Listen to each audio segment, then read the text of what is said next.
Welcome back to my channel. My name is Nayri, also known as Wedding Fashion Expert. This week we are talking about a subscriber requested topic on what is the standard length of a wedding dress and how tall do you need to be in order to accommodate the standard length of a bridal gown.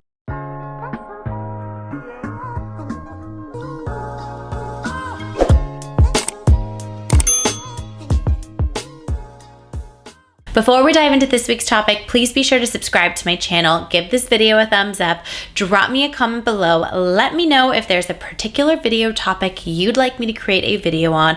I am here for you, guiding you along the way, leading up to your special day. For those of you that are new to my channel, welcome. I am so honored that you have found me. I am, of course, a wedding fashion expert, stylist, buyer, wear so many different hats at LOVELLA Bridal, located in Los Angeles, California. For daily content, be sure to follow us on Instagram at LOVELLA Bridal, at LOVELLA Plus, and at Wedding Fashion Expert. Don't forget to hit the follow button on TikTok at LOVELLA Bridal and at Wedding Fashion Expert as well. This week's topic was written in by a subscriber. Mag wrote in asking, what height are wedding dresses made for usually? 6 feet considering heels, or what is the average? And she also mentioned that my videos are the best. Thank you so much. I'm so honored. And it's messages like these, words like these of women who write in saying how valuable the information was that makes making these videos for you all every single week so worthwhile. This is actually video 187. I have made a video 187 weeks in a row with no breaks, no interruption, which is a pretty big deal considering all the different seasons of life. You never know what happens, and somehow I am able to put out a video for you every week, so the recognition for it is really appreciated. Thank you. Now getting back to the topic at hand. For perspective, I am 5'7", and when I wear about a 4 to a 5-inch heel, a lot of the dresses are at a perfect length for me.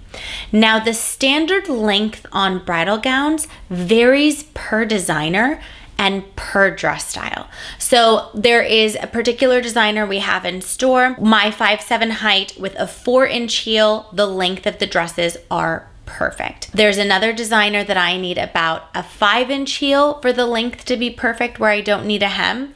Some designers are even still a little long on me that it would require me to get a hem. And then other times, those exact same designers that are either the perfect length or maybe a little too long, certain styles are even too short on me with that high of a heel.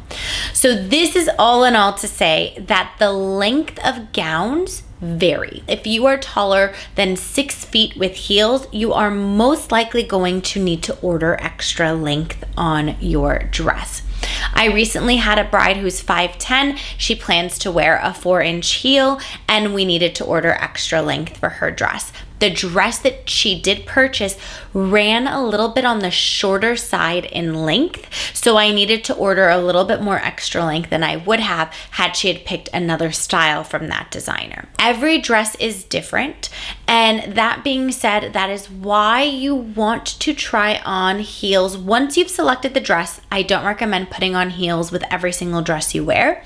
Because the dresses are long, as you are trying on and moving throughout your appointment, you can trip and slip. So I recommend being barefoot so that you can feel the floor. But once you find the dress that you're going to order, I recommend trying it on with the heel height that you plan to wear and seeing where the length of the dress hits you. Something to keep in mind, several things to keep in mind actually. If the dress is really big on you and your stylist has clamped you in, oftentimes dresses in smaller sizes can shorten in length a little bit. So you want to be mindful, even if the dress is perfect length for you, but you're ordering maybe 2 sizes or 3 sizes smaller, keep in mind it could come a little bit short, and if you wanted to save money on a hem, potentially, you could wait till your dress comes in to determine the heel height if you don't have a particular heel height in mind. However, I do not encourage you to go with a higher heel that you are uncomfortable in to save money on the hem in alterations.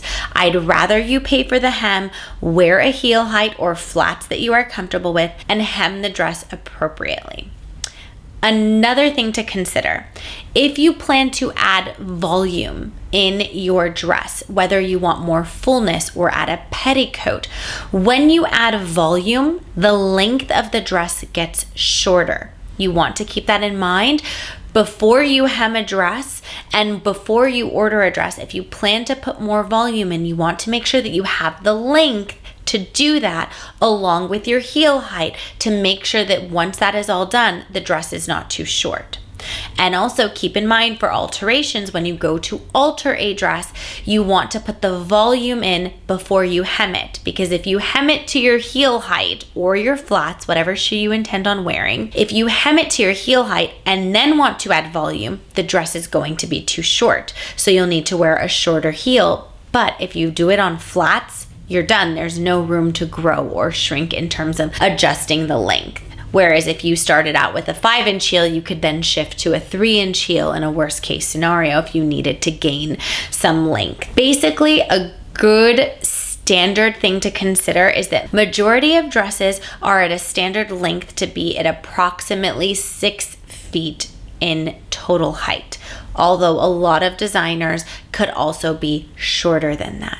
Now, if you are super petite and you think that these dresses are just going to be swimming on you with length, they probably are. I encourage you to get off the pedestal in your favorite dress, put heels on that you plan to wear. If you are wearing heels, tuck the fabric in so that you can see the proportion of it. You will just need to hem more material. It's done all the time and it's no problem at all. The only time you need to special order the length is if you need extended length, if you need more material. But if you're super petite, it's not a problem. The only issues we encounter with my petite brides is they fall in love with the way a dress looks when they are standing on a 7-inch platform when they're trying on dresses. So you want to make sure to come off that platform, try on your heels, tuck the fabric in, and make sure that you like how the dress still looks. Last but not least, for no matter what your height is, if the dress is too long on you and it's sprawled out laying on the floor, a lot of brides fall in love with how dramatic the laid out on the floor part looks of the dress. Once you hem it, it does not sprawl out that way. It hangs right to, it should just graze the floor, and then the sides of the dress get longer, leading into the transition of the train. So just know that a lot of volume does go away from dresses when they are hemmed to your proper heel height versus sprawled out laying on the floor. A lot of our brides want that look and opt out of getting a hem, which I do not recommend and I do not typically allow unless a bride really pushes for it. Any of the material that is sprawled out, when you go to take a step, that fabric is going to roll under your feet. Okay, so you want to keep that in mind. So I always recommend putting on the proper heel height, asking your stylist to show you what the hemmed version of the dress will look like. Take photos in that, because that is going to be the finished product. So when it comes to the length of the dress, the disappointment that I see the most is that once it's been altered, it doesn't look like how it did once the bride had originally tried it on. So be sure to ask for that and see that and make sure that you love the dress once it would be properly hemmed for you. I hope that you found this video valuable. For more videos and tips like these, be sure to tune in every Wednesday, 8 a.m. Pacific Standard Time, and I will see you in next week's video.